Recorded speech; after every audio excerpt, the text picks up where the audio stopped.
On this episode of The Unwritten Rule, we bring on Gabe DeArmond of Powermizzou, the great Gabe DeArmond. We had a great conversation with him. I promise I did not mean to call him old, like everyone seemed to think that was what I was implying. I promise I didn't mean to do that. But we brought on Gabe DeArmond. We talked about pretty much everything in fall camp, from cornerback depth to Luther Burden. So we got a really full preview there. Of fall camp with Gabe DeArmond, along with some other more fun topics. Then we get into quick hits. Kenny and I take over for quick hits. Unfortunately, we have a decommitment to talk about, so stay tuned for that. Mizzou had a wide receiver exit the fold of their upcoming class. But other than that, we talk about Pitbull, we talk about Pete Fairbanks, we talk about the Olympics, and then we finish it off with Joke of the Day.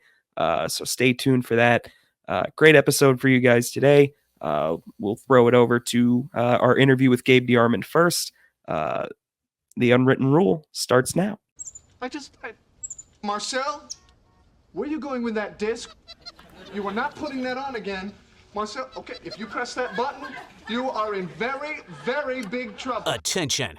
Everybody stop what you're doing. It's time for The Unwritten Rule, a Mizzou sports podcast brought to you by the Believe Network, alongside Payton Haverman and Kenny Van Doren. Here is your host, Jack Knowlton.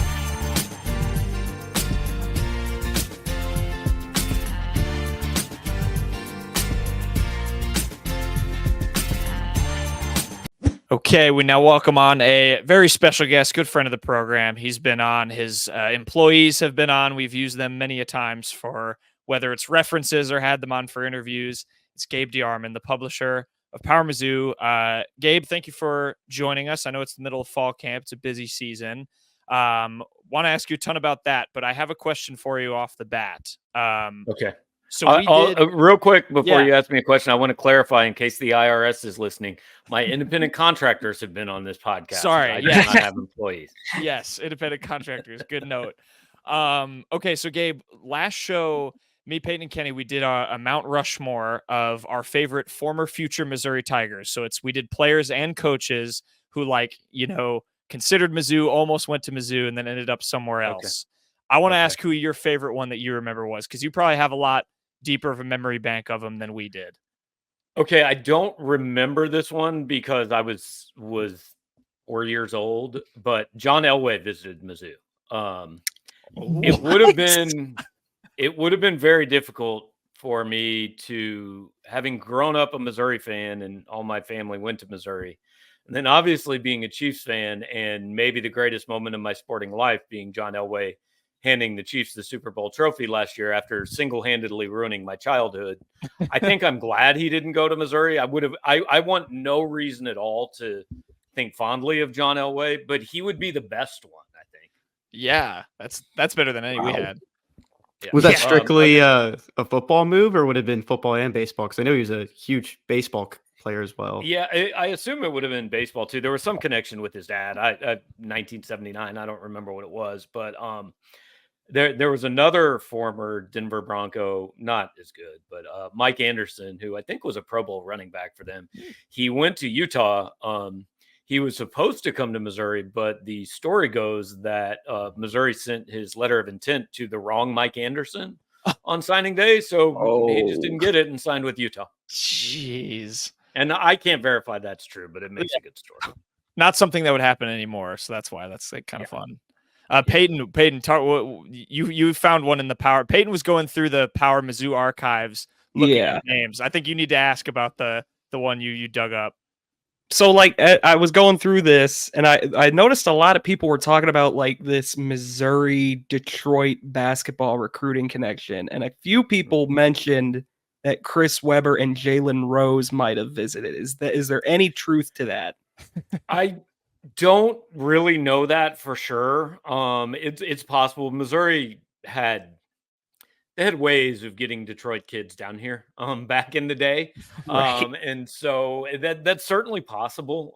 It would have been shortly after Nathan Bunton and Doug Smith played here. And Rich Daly was active in the city of Detroit. So that is possible. I went to I went to a Detroit Tigers game at one time, old Tiger Stadium, shortly after I graduated from college, and nobody was there. So we were sitting on the front row, talking to the bullpen catcher, and we were saying we just graduated from Mizzou and we're taking this cross country trip. And he was like, "Oh yeah, Norm Stewart, Dr. Detroit. We know about that." So that was kind of cool. Wow. Yeah, Dr. Detroit. That's awesome. All right. Well, I guess next time, I don't know, next summer when we do that draft again, Gabe, maybe you'll have to come on and help us with some more deep cuts or something. But we had to ask about a couple of those.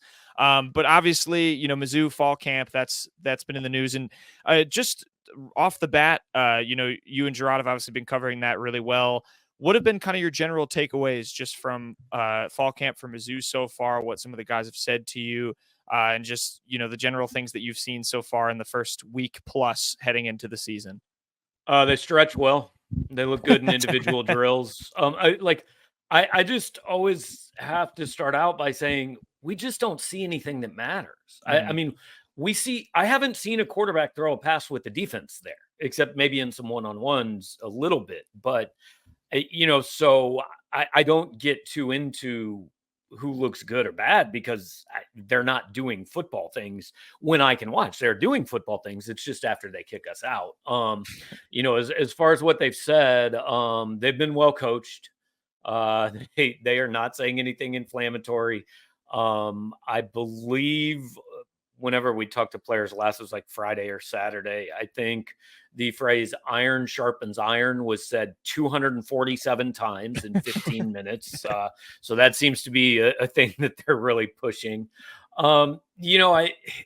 It's like, I want people to be excited and I want people to read our stuff and site traffic and all that. But at the same time, I just can't pretend that this month is what it was when Gary Pinkel was here. And I legitimately saw every practice from start to finish, and they didn't care what we wrote about. And, I was telling somebody the other day, like back in the day, we were able to tell people before the first game, hey, this Denario Alexander kid is really good. Alden Smith, you're going to want to watch out for him because he is destroying practice. You just can't see things like that anymore. So unless they just have a weak moment and want to tell you, oh yeah, this guy, he looked really good. And then it turns out to be true, because the other thing you got to remember is no coach or player has ever said, the most common answer, who stood out to you? Oh, they all look good. Every one of them, bigger, stronger, faster. All the freshmen, I mean, they're way better than I was as a freshman, so you just got to take everything with a grain of salt. Yeah. We're talking with the staff, though. What have you kind of just picked up from Corey Batum over the last couple months, just as a defensive coordinator? What are some of the differences between him and Blake, and maybe some similarities? Yeah, I think he's doing a lot what Blake did when he took over, which is it is easier for me to fit what I do, to what is here, than to come in here and ask you guys all to learn something brand new. I mean, they've got a lot of guys who have, they lost a lot of guys, but they've got Dalen Carnell and Joseph Charleston, and a lot of guys, Christian Williams, a lot of guys who have spent a lot of time in this system and did it pretty well last year. To come in and really try to remake a whole bunch, I don't think makes a lot of sense. And they both run 4.25s anyway. So I think what they do is fairly similar. Obviously, everybody kind of has their own spin on it, but I don't think it's like running the option and then you have a guy that comes in and wants to run the spread. I think it should be fairly seamless. I mean, we talked to Travis Johnson today, and he said, yeah, my job's pretty much the same. Like, I don't really do anything all that different. And you mentioned, on the defensive side of the ball, they lost a lot of guys. Darius Robinson was a first-round pick, Ennis Rakestraw, both the corners, Chris Abrams-Drain, Carley's is gone. There's a lot of talent to replace. Half the D tackle room is gone. They did get Chris McClellan, a lot of guys on the edge, and just help all across the board. But I'm kind of curious, just who has really, among these transfers, maybe has the most buzz on that side of the ball right now? And maybe who do you expect to kind of step up as a leader? I think they're going to have at least 3 starters on defense that are first-year transfers, probably 4. Chris McClellan's probably going to start next to Christian Williams. Opposite Johnny Walker, I think it'll be Zion Young, but Darius Smith is a possibility. At linebacker, I think Khalil Jacobs could start, Corey Flagg could start, and then a corner, Toriano Pride's definitely going to start. So at least 3, maybe 4. A lot of them in the 2 deep, and that this is the time of year. It just all depends on your point of view, right? If you're a Missouri fan and you follow their recruiting, you're going, well, yeah, we lost these guys, but I mean, we have Chris McClellan and Darius Smith and Zion Young and Toriano Pride. We brought in all these guys, and that's true. You did bring in all those guys. If that was another team, if you were looking at another team that lost 5 first-round draft picks or 5 draft picks on defense, you'd go, well, they have to be worse. I mean, because you don't know everything they bring back or they brought in. So we'll see. I mean, like, Zion Young and Darius Smith, the defensive end, I posted something the other day. I think they're probably the most interesting guys to watch because there's a world of potential. But none of them have ever really, neither of them has done it at this level. I mean, they played, Zion Young played. Darius Smith has never played. So, yes, you should be excited, understand the potential and all that. But neither one of those guys is Darius Robinson yet. Let's go see what they do, which is why, it's, hey, we sell recruiting. I'm glad people are excited about it. I'm glad people like camp and all that. But we're not going to see anything that means much for at least a month. And realistically, with the way the schedule sets up, probably 2 months. Yeah, I feel like you make a good point. It's like, you can only view the glass so half full until these guys actually like step out and start to prove it on the field with it being, transfer. I'm curious just in general, whether it's defense, offense. I know, we've talked a bunch on this show about what we think the offensive line might look like. What maybe like kind of position battles are you kind of watching to see who kind of sticks out? I know running back's kind of interesting with the two-headed monster there with Carroll and Noel. If either one of them are emerging, which position battles are you kind of watching heading into the season? Left tackle's interesting because I noticed at practice this week that Jayvan Richardson was getting some reps there. Everybody has handed this job to Marcus Bryant. While I think he probably starts, I don't think that's decided. And Drink said last weekend, I asked him about it. He said they were switching off almost every day.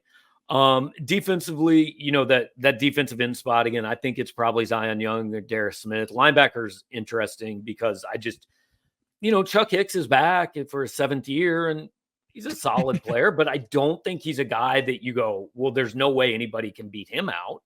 Right. Tristan Newsom had 3 really good games at the end of the year, but it's only 3 games. I mean, it wouldn't shock me if Khalil Jacobs came in here and beat him out. So those are the only spots really. I mean, running back, like you said, I don't know who's going to start, but I also don't know if it much matters. They're both going to get carries. I don't really care who gets the first one. I'm sure they care. But I think it'll be, hey, they're both going to get carries and whichever one's playing well, then that guy starts the next week. I got 2 questions to build off that. One of them's kind of a joke and might be not a joke to some people, especially me, but is there a punter battle this season? I know there was one in the last couple of years. I mean, I guess so. They brought in another transfer from Australia, Orion Phillips, who weighs about 110 pounds, most of it in his mullet, which is, it's an amazing hairdo. Just go look him up online if you haven't seen it. But they brought him in to replace Riley Williams, and Luke Bauer kind of went back and forth last year. So, yeah, there's probably some discussion about it. And I mean, the default to me is Luke Bauer is probably a better passer. So I would put him back there. There you go. That's just me. And then talking about those departures from last season, what's the position group that looks probably the thinnest right now that could probably see an underclassman step up in some capacity? Yeah. I mean, I think it's probably cornerback just because you lost, 2 NFL players. I think Drayden Norwood and Toriano Pride are going to start. Marcus Clark's in the mix. Nick DeLoach is in the mix. I think Shamar McNeil could be in the mix. But again, just a bunch of guys that, hey, they weren't Ennis Rakestraw and KAD last year. So let's see him go. Drayden Norwood played a decent amount. I'm not super concerned that there's a major fall off there. Toriano Pride wasn't a starter at Clemson, but played a good amount. So I think they have guys there. Now, do they have, it's not necessarily, do they have the first team that's as good as those guys were last year? It's, do they have the second team that's as good as Norwood and Marcus Clark or whoever was last year? And that I don't know at this point.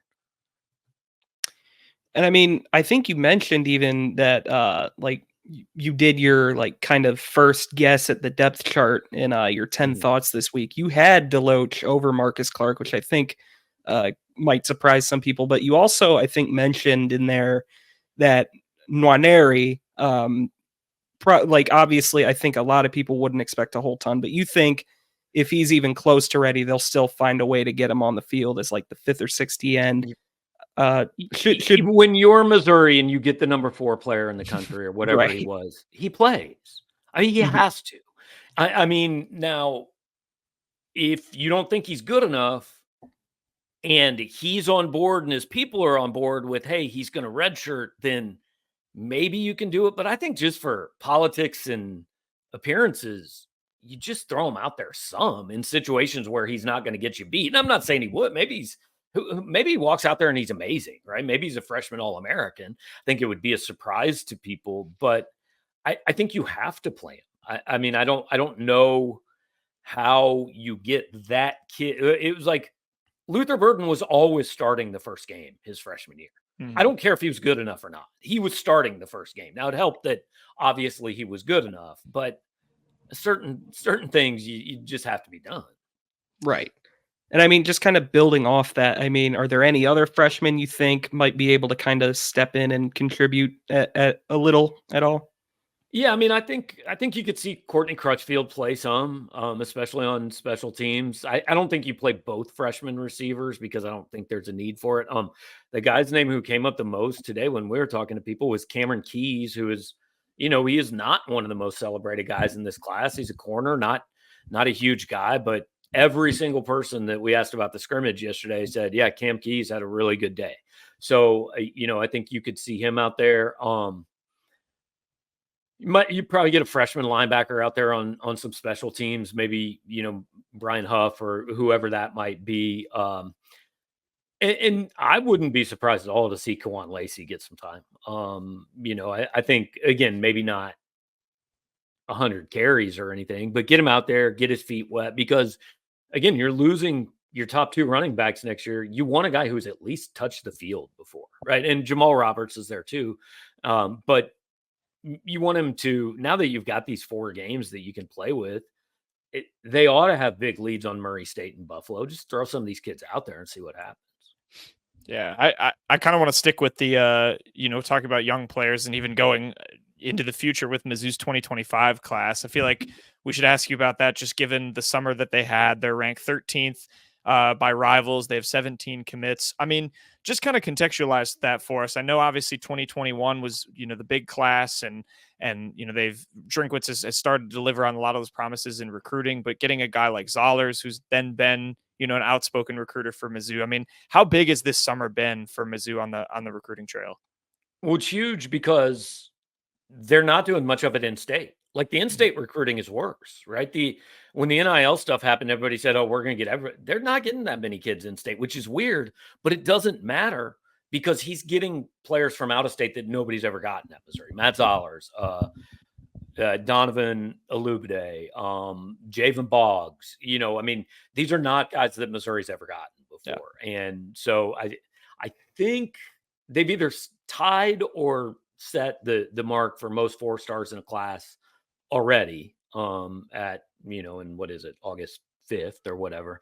So got a chance maybe to add 1 or 2 more and even pad that number. But Eli everybody wanted to know this time last year, like, okay, he's recruiting like this with nothing to sell.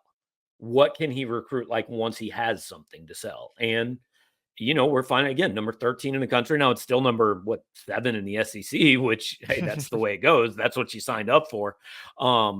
But if you want to win important things in this league, that's the area you have to get to. You're never going to beat Georgia. You're never going to beat Bama. You're probably not often going to beat LSU, Florida, those schools.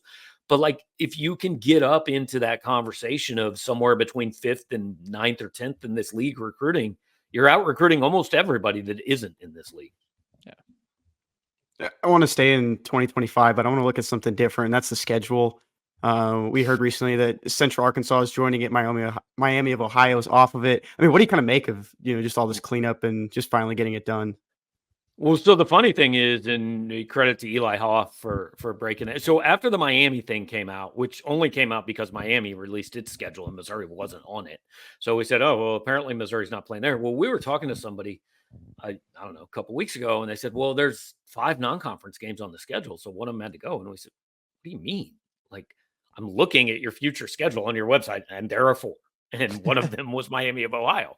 Well, Eli, got this contract between Mizzou and Miami of Ohio. There was actually, or I'm sorry, Mizzou and Central Arkansas, that was signed in April of 2021. Like, this is not a new development. Just nobody knew it was happening. So Missouri actually had 5 non-conference games on the schedule. So one of them had to go, whether that was pushing KU back, but you can't push KU back because you've got to have a Power 4 team on the schedule. So one of those other 4 games was going to have to go. And Miami of Ohio is the one that went. I don't know why they had 5 on the schedule. I don't know if there was a contract that somebody didn't know. I don't know how it worked, to be quite honest, because a couple of those games, Miami and Central Arkansas, both go back, to Jim Sturck, like pre Desiree's time here, I think. So I don't know how it all worked out, but right now they have eight home games. Will be interesting to see if maybe one of those gets moved to Arrowhead or something, because St. Louis has had a few games. Kansas City hasn't had one in a while. I'm a big believer in that you don't play crappy non-conference games at neutral sites. I mean, Memphis, they got a pretty decent crowd, but it wasn't great. I was at, I think it was Chase Daniel's first game, actually. They played Arkansas State maybe at Arrowhead. It was like 36,000 people. I mean, that place was less than half full. You don't do neutral. So if you want to move a game, I don't think you're moving KU off campus, because that's part of the deal is those are home and home games with new stadiums and all that. And I think if you take that one away, people in Columbia are going to be mad. So I don't know. Maybe they'll just play 8 home games. I would like to quickly follow up just on a personal level for you, Gabe. How relieved are you to not be going to Miami of Ohio, especially if, I don't know if you're going, but at least UMass this fall? Yeah, that might be a better question to ask Gerard, who would actually be going to those games. I covered, I think the weirdest place I've covered a road game, I went to, they played at Ball State in, I think it was 2004. Muncie, Indiana. It's a lovely place. Press box it was a little bigger than my home office, not a lot. Okay. But yeah, and it was like I just went down second half, just kind of stood right behind the end zone. It was pretty interesting. But I think that was the smallest place I've covered a road game. UMass will be interesting, and I know a lot of people are mad about it, but I don't know, it's a win. You're not losing that game, so I don't really know that you need to go make a long weekend of it. See Boston. It's a good area. There you go. September 6, 2003, 35-7 on the road. There you go. And then next year, Brad Smith might have gotten hurt in that game too. 48-0 the next year, the home game. Bitter rivalry between Mizzou and Ball State. I did sit in the press box next to Ball State alum Jason Whitlock at that game. Oh, nice. Oh, wow. In his Ball State football jersey, I believe. Oh, lovely. Switching back, just back to the current team. I mean, it's kind of the offensive line gets a lot of talk because obviously Caden Green is in, Marcus Bryant is in, but really, I mean, kind of what just goes undersung a little bit is maybe the familiarity that Brady Cook and a lot of the rest of the offense will have under year 2. Under Kirby Moore. I mean, is it unrealistic maybe to think that the offense, for as big a jump as it took last year, there's potential to be even better this year? I think it should be better. I think that should be the expectation. On paper, your line is better. Now, that doesn't mean anything. Marcus Bryant and Caden Green, maybe they're not as good as Javon Foster and Xavier Delgado this year, but on paper, it should be better, which I think helps the running game. I don't expect anybody to run for 1,700 yards, but I think the committee can replace what Cody, it's such a hard conversation to have because Cody's a great story, great kid, love the kid. But, I mean, you can replace what he did, I think. I mean, he wasn't the most talented back in America. So I think you've got a chance there. Your top 7 receivers are all back. Your quarterback's entering his third year. I think you should absolutely expect to be better. And I think they need to be better because I think you have to expect, at least in the first month, that defense takes a minute to find its footing. And so, again, schedule's not super hard, but like, you ought to go out and score 35 or 40 on Boston College. And so make it so maybe your defense can have an off day. I want to ask, because we've had a lot of conversations, speaking of the receivers, about Marquise Johnson. I call me the Oakland Raiders. I'm a speed guy. When a player's fast, I just think they're the best player on the field. And I think there's a lot of Mizzou fans that saw what he did last year and, just kind of assume he's going to kind of continue it. But Payton and I have had a lot of discussions. He's a player who, he made some big game breaking plays, but he was still a freshman and is still kind of coming into his own. Didn't rack up like a ton of consistent numbers apart from those home run balls. What are reasonable expectations for him in year 2? More than last year, become more of a complete receiver. Like, there was nothing wrong at all with his year, but he did one thing incredibly well. And Missouri and Kirby Moore and Eli Drinkwitz deserve a ton of credit for not asking him to do more than that one thing. That's the one thing you do really well. Go do that. Now they will want him to do some more things. But again, Luther's back, Theo's back, Mookie Cooper's back, Mekhi Miller's back. Josh Manning, I think, had a really good offseason, is probably going to see a few more balls. So I don't know that the numbers will be crazy, but yeah, I think Marquise benefited a little bit from every time we saw him, it was a 45-yard play. So why isn't he playing more? Because every time he's on the field, it would be a 45-yard.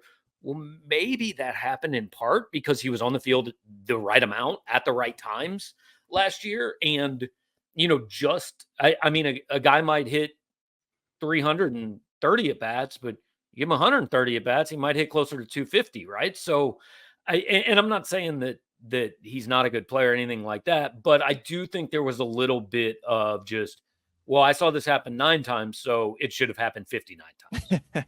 Yeah. What was his average yards per catch? It's like 29 or something like that. At one point, absurd. when I wrote something, it was 29.2. I don't know what it ended up, but yeah, it was pretty good. Absurd. Kind of building off those last 2 questions, my last serious one. What do you kind of see like the ceiling as for this team record wise, and where do you think they just end the season? I mean, the ceiling's 12-0. They're, I mean, I can see a world in which Missouri wins every game on its schedule. It's not what I'm predicting, but they will be, I think, about a 2 or 3 point underdog at Texas A&M. I think they will probably be something closer to a 10-point underdog at Alabama, depending on how that unfolds. But this is not going into the season untouchable Alabama. That Missouri has played untouchable Alabama a couple times, right? and there was no way they were winning that game. I can see a world where Missouri wins that game. So the ceiling's 12-0. Again, I picked them 10-2. I think the losses I picked were Alabama and Auburn, maybe. But because I'm big on, if you're just going to go pick the games according to the spread before the season, that's stupid. That's a waste of me writing an article. So I got to come up with something different, right? So I had them winning at A&M and losing at home against Auburn. But I think 10-2 is fair. I think 9.5 is a fair over/under. And then if you set the over/under at 10.5, I think most people would probably take most people outside Columbia, Missouri would take the under. Most Missouri fans would probably still take the over, but yeah. And just kind of in that same vein, I mean, you've covered the beat obviously a long time. Is this maybe the most anticipated season that you've seen under Missouri, or is that maybe 2014, maybe 2008, something like that? 2008's the other one that's in the running. I think, God, it's weird that we're old enough that there are people that I'm old enough that there are people that maybe don't really remember the 2007 football season. But yeah, they finished number 4 in the country and they brought back everybody. And I've told this story before, but after that Cotton Bowl, Lorenzo Williams, who was one of the best quotes ever and one of the most fun guys to cover. I remember him telling us after the Cotton Bowl that he had told his teammates if they didn't win the national title the next year, he was coming back and burning their houses down in Columbia. They did not win the national title the next year, but they started out 6-0. That team in 2008, not only were they 6-0, they had not had a 3-and-out entering week 7 against Oklahoma State all season long. It was, it was a ridiculous offense. And then they got beat by Oklahoma State, and that was it. It was over. And everybody knew it was over.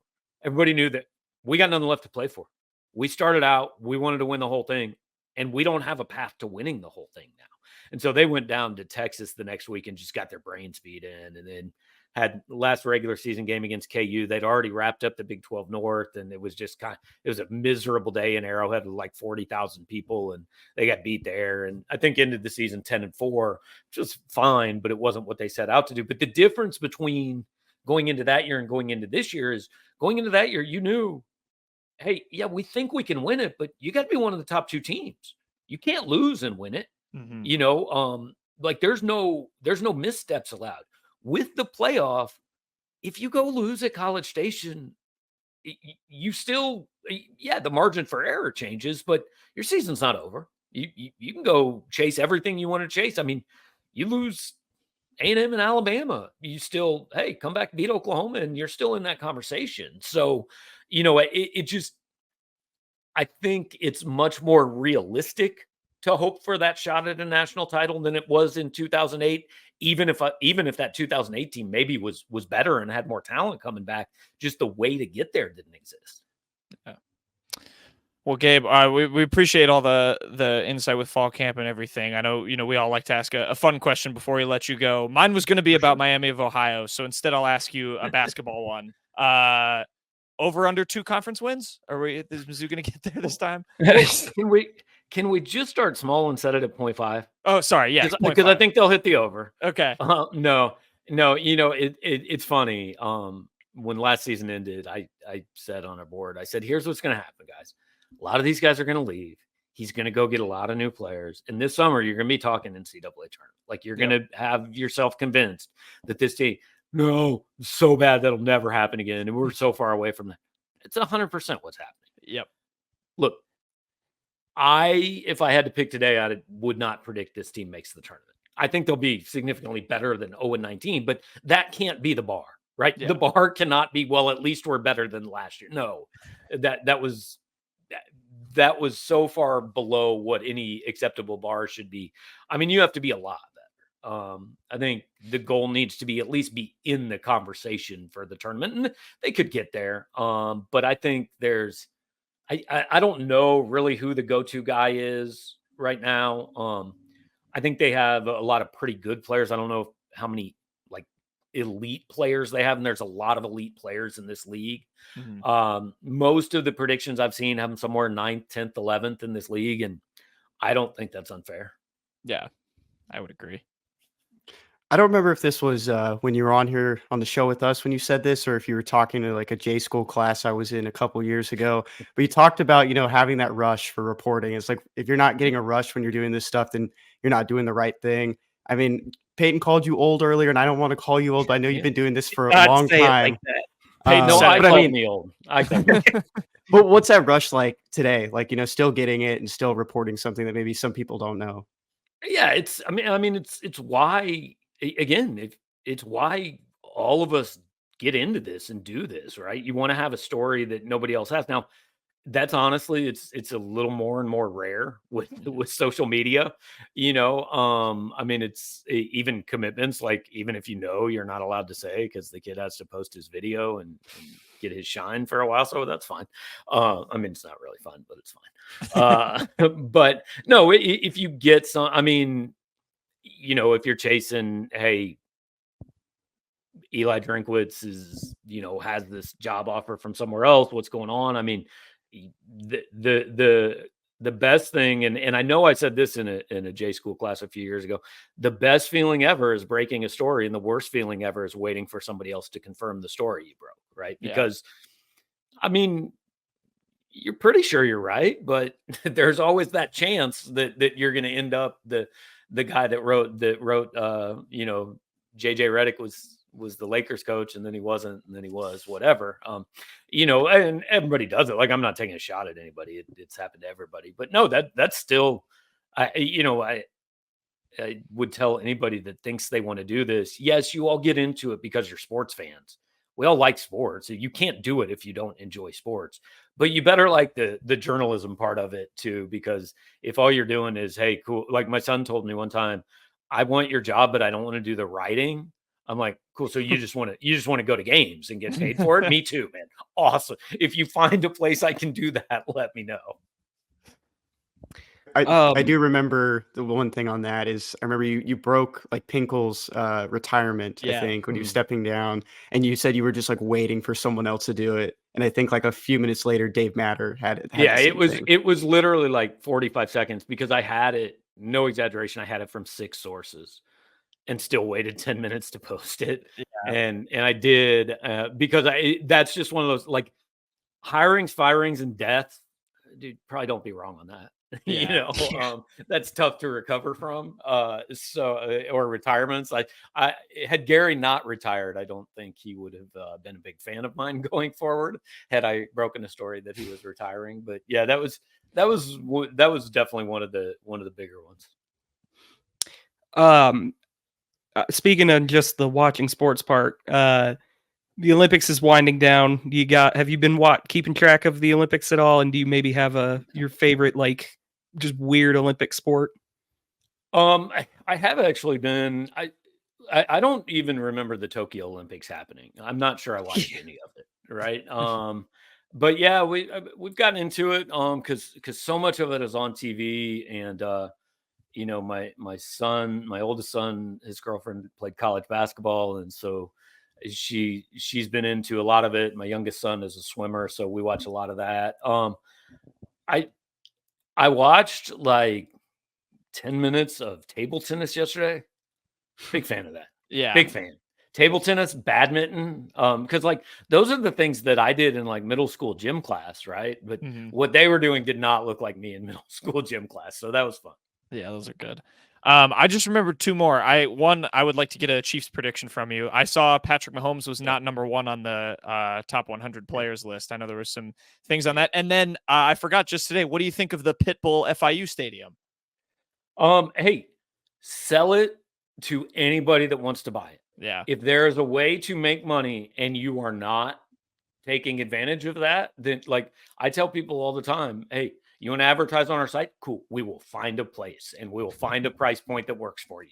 I will sell anything, So I was thinking about like, if it was an entertainment person, Mizzou's got some. I was going to say, yeah. Who would you have for Mizzou if it was for? Is it Sheryl Crow? Is it Brad Pitt, who did not actually graduate?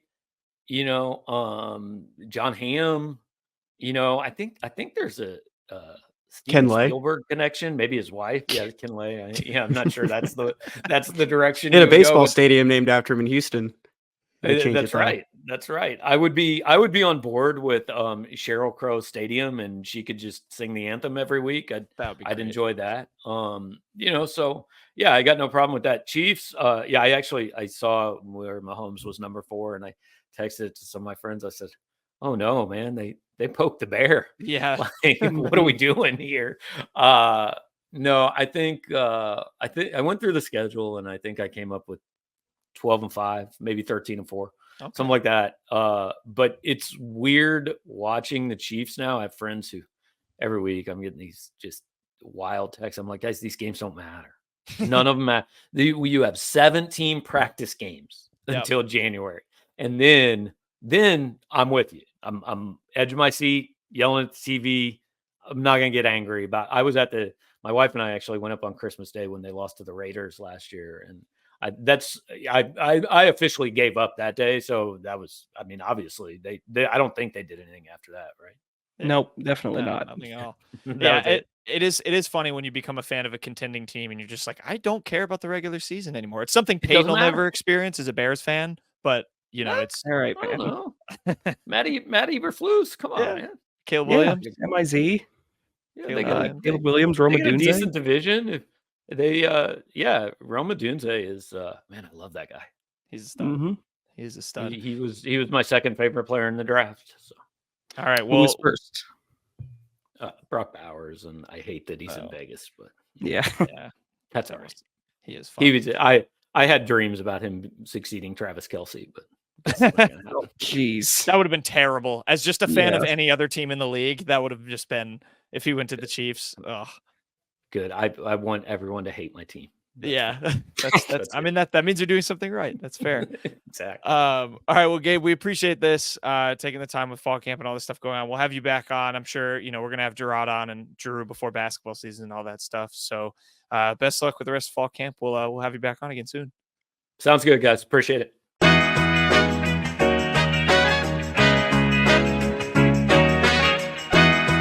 All right.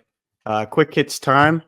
Just Payton and I for this segment, and I think a pretty good start to go here with Jersey of the Week is with someone you probably just heard our good friend Gabe DeArmond mention a couple minutes ago, and that's Jayvan Boggs. We recorded that before Jayvan Boggs announced his decommitment from the University of Missouri.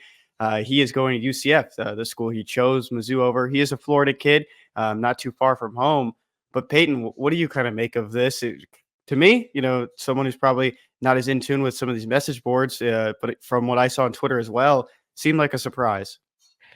Yeah, very out of left field. I mean, we had Gabe DeArmond on, and I mean, he even mentioned Jayvan Boggs' name as like proof that like Missouri doesn't need to necessarily do it well in state. But I mean, it was very out of nowhere. This is now his third school this cycle. I mean, it was originally Ohio State, then it came to Missouri, then it went to UCF. Very interesting commitment. Not sure what that's really all about. We don't really know what goes on behind the scenes in these recruitments or anything.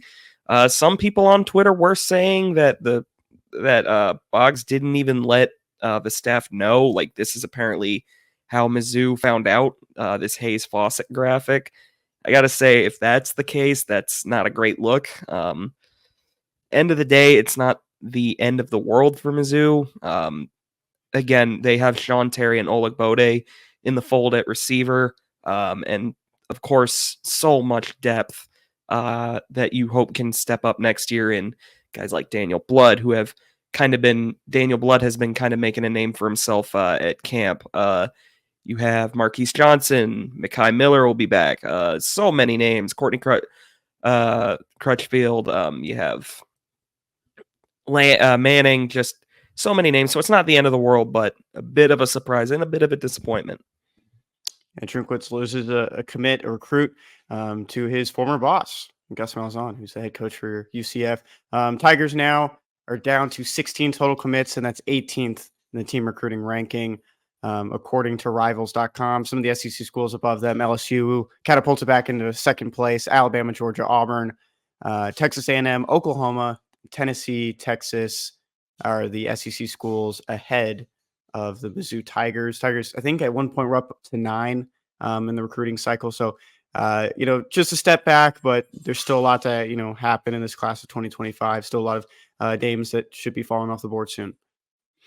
Payton, anything to add, or you want to go to your Jersey of the Week?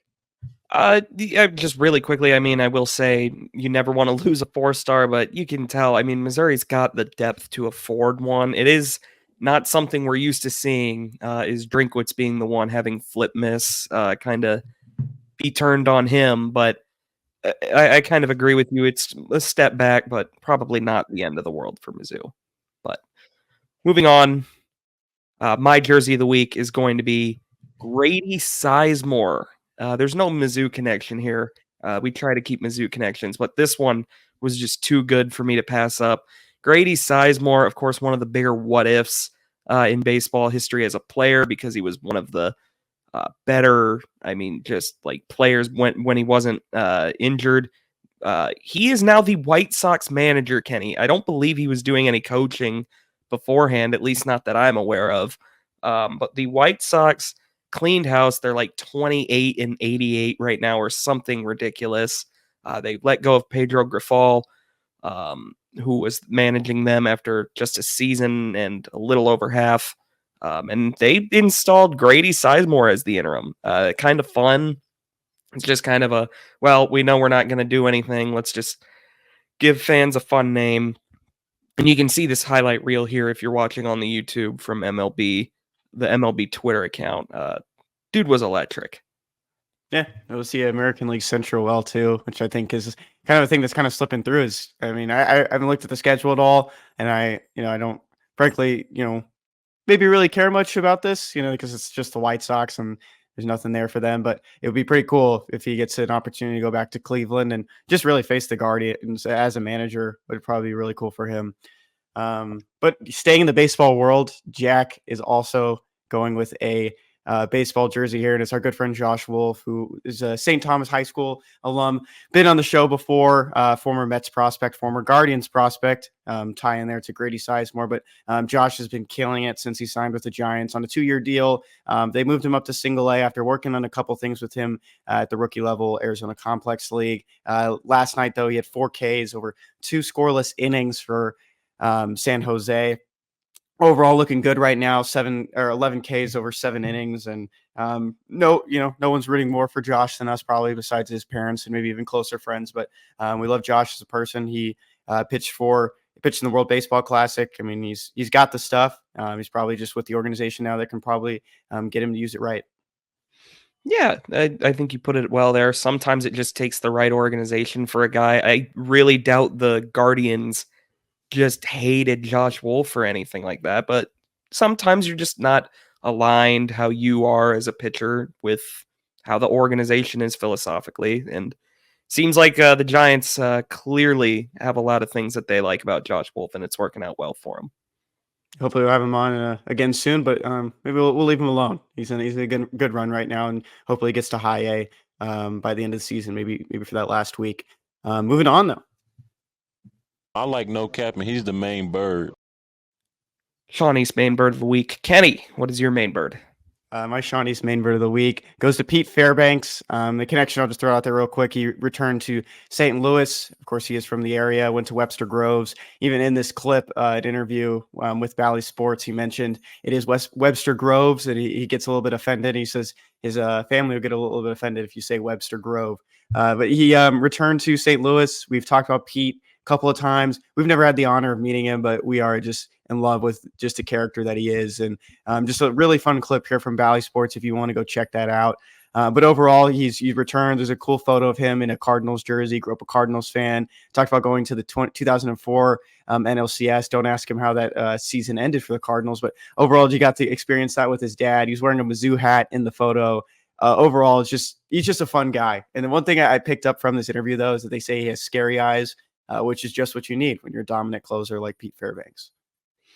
Yeah, no, he's a character. We've talked about him a bunch of times on the show now. He is 100% a character. He's a fun guy to follow. Almost still in Tampa. We thought maybe there was a chance he could be traded there, but he's still in Tampa, still rocking with the Rays. So I hope he does well against the Cardinals, needless to say. Would like for the Cubs to pass up the Cardinals in the standings. So close it down, Pete. Payton, your main bird of the week. My main bird of the week is going to go to Noah Lyles, the very, very polarizing Olympic figure. He won another medal in the Olympics after winning gold, I believe, in the 100 meter. He only was able to take home bronze in the 200 meter.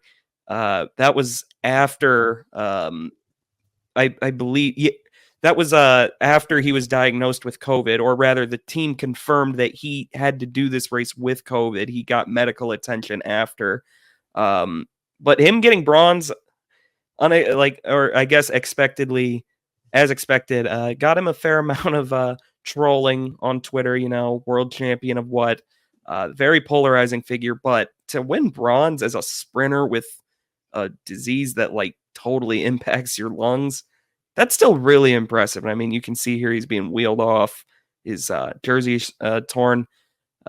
Also a bonus bird might have to go to the U.S. Olympic team here, the men's basketball team, because they are currently in the third quarter at the time of recording, losing by 9 to Serbia with 5 minutes left. It has been an ugly game. So are you team Noah Lyles in this situation? It looks like both teams aren't going to really come out on top, both sides. Yeah, and now the U.S. is down 12 because Serbia just can't stop hitting 3-pointers. Yeah, so I guess there's no real winner here. I bet the U.S. team would be I feel like there would be a fair amount of trolling from them if they are able to pull this one out. But I'm not really team either. I'm team. I want the U.S. to get as many medals as possible. Added on, Noah Lyles also has suffered from asthma in his past, so there's a lot of breathing issues there, but he's really come over it. I know some people, it's kind of, maybe not the easiest subject. Some people like him, some people don't. But good for him for winning that 100, one of the first Americans to do that in a very long time at the Olympics. Moving on, Jack's main bird of the week goes to Darius Robinson. We already know D-Rob is just one of the best guys, really best athletes, and it's really cool that Mizzou gets to claim him in that sense. But D-Rob had a back to school drive last season when he was in his final year with the Tigers and kept his promise. He's going to do it for back-to-back years. It's on August 7th, 2024 from 5 to 7 p.m. at Second Missionary Baptist Church in Columbia. That's on 407 East Broadway if you're looking to go. But there's free supplies, backpacks, food, games, and more. Just overall, D-Rob just continues to do it. And I mean, it's kind of an honor too to say that you went to the same school of a guy who's just giving back to the community like he does. Yeah, super cool. I think Mizzou is very, very lucky to have had this guy come through their doors. Clearly, to see him go off to the NFL and still find time, like right before the season, mind you, like the first season of his NFL career, like his dream, to still be able to give back to Columbia. Clearly says a lot about what the community meant to him. Clearly says a lot about his character. Mizzou is very lucky to have a guy like this as an ambassador to Mizzou. Of course. But yeah, second annual one, August 17th from 5 to 7 p.m. So if you're in the area, if you want to help out, I mean, go do it. D-Rob's a good guy. It's always helpful to give back, and especially when it's through someone from Mizzou. So moving on, Payton, what'd you learn this week? Best thing I learned this week, Kenny, is that this comes from Pete Thamel, of course, ESPN's premier college football reporter.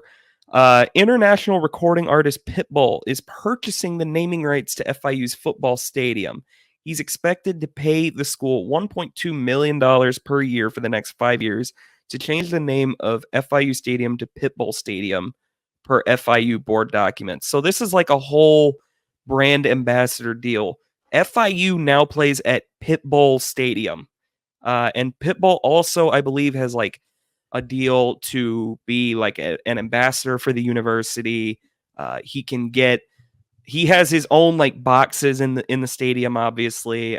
He is going to, like, I believe in there it said like Pitbull sponsored or affiliated performers are going to perform at halftime or post game at FIU football games. This rocks. Pitbull Stadium is a real thing now, and Gabe DeArmond mentioned it. Like, if for advertisers, if anything you can advertise, you should do it. And I mean, FIU took that to heart, and now I mean, we've seen brand named stadiums, but I don't think we've ever seen anything like this. Yeah, it's going to open the door for a lot of schools. I think maybe you'll see some of the older colleges, more historic Power 4, Power 5 teams kind of step away from that. But I mean, it's always good to kind of see this and probably see a lot more pretty soon. And I was listening to another podcast, and they mentioned it could be the Dale Dome. Of course, this FIU Stadium is not covered, but that would be really cool if they could do like a full change for that year. But Pitbull, I mean, I've never, maybe there are some things out there maybe people don't like about Pitbull, but I mean, how can you not like Pitbull? I mean, he's in like probably a lot of your favorite songs.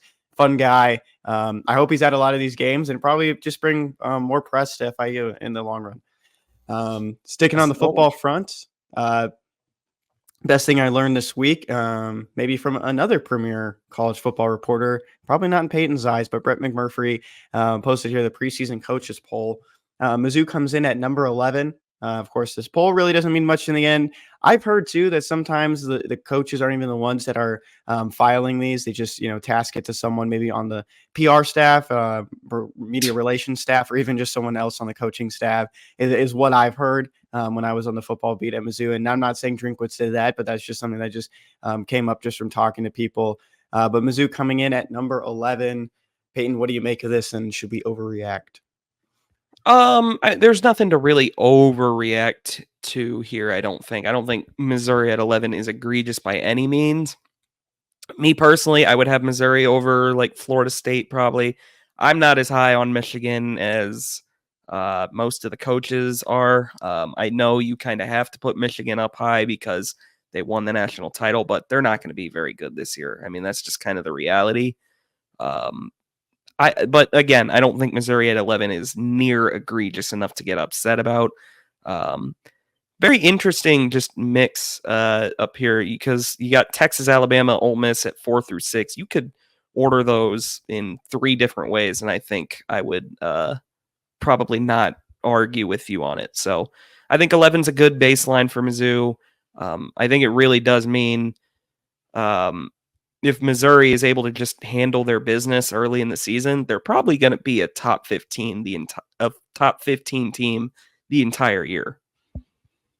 For sure. And I'm kind of excited to see what some of these other polls are doing as well. Of course, just starting with the coaches poll here, but we'll see AP and some other ones start to trickle in.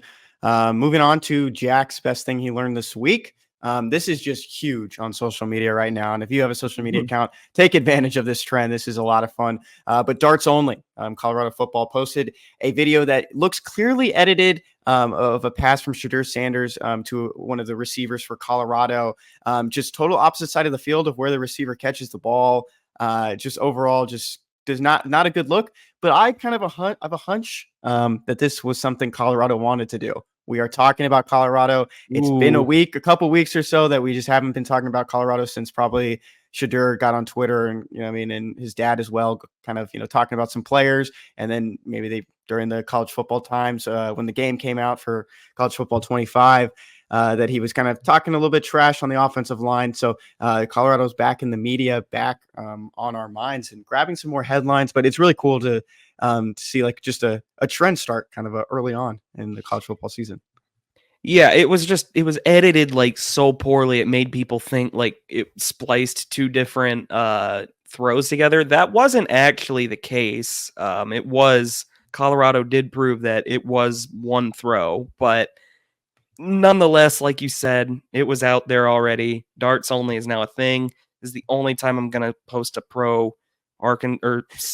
allow like a pro Arkansas tweet on the show, but Arkansas jumped in with one throw that was clearly 2 different throws. Idaho football did it.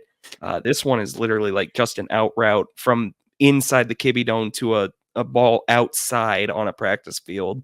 To the same player as well. Yeah. The Portland Timbers, I mean, this is a soccer one.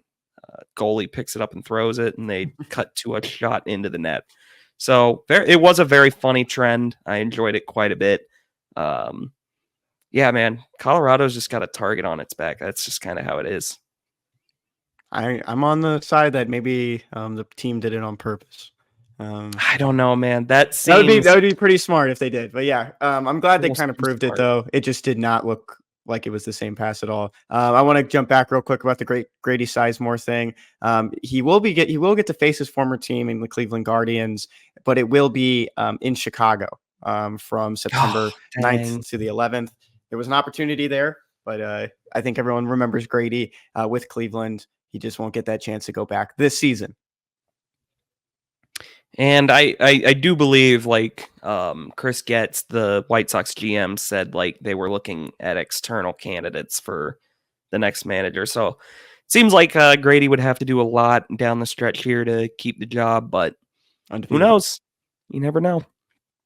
Yep. Payton, you want to close us out with your joke of the week? Sure. You know what, Kenny? We're going to find it together. All right. We're going to go to our favorite TV series website, The Today Show. We're going to just do the old scrolly scroll. This is my process. This is a behind the scenes look for those that are on the YouTube. This is how I find a joke every day, every episode. Here's a good one, Kenny. What do you call a herd of sheep falling down a hill? A landslide. A landslide. That's a good one, right? Yeah, that was a good one. I'm surprised I got it so fast. Mm-hmm. Yeah, me too. I don't know how you could have done that. Well, I'm glad everyone got to see it. If you're watching on the YouTube, you got that opportunity to see how Payton chooses his joke that he tells us from the Today Show. Like always, search Al Roker White House if you haven't already. But that's going to do it for us this week. Thanks to Gabe DeArmond for jumping in with us this week. It's always a good time to talk with Gabe, especially when Payton will call him old right to his face. And Did not call him old. But yeah, I said you've been covering Mizzou a long time. Oh, that's one way to do it. But yeah, thanks to Gabe DeArmond. Thanks Jack for being on with us for the first half. We hope you have some safe travels back to Alabama. But in the meantime, we will see you guys on Monday. Have a good weekend, and we'll see you then.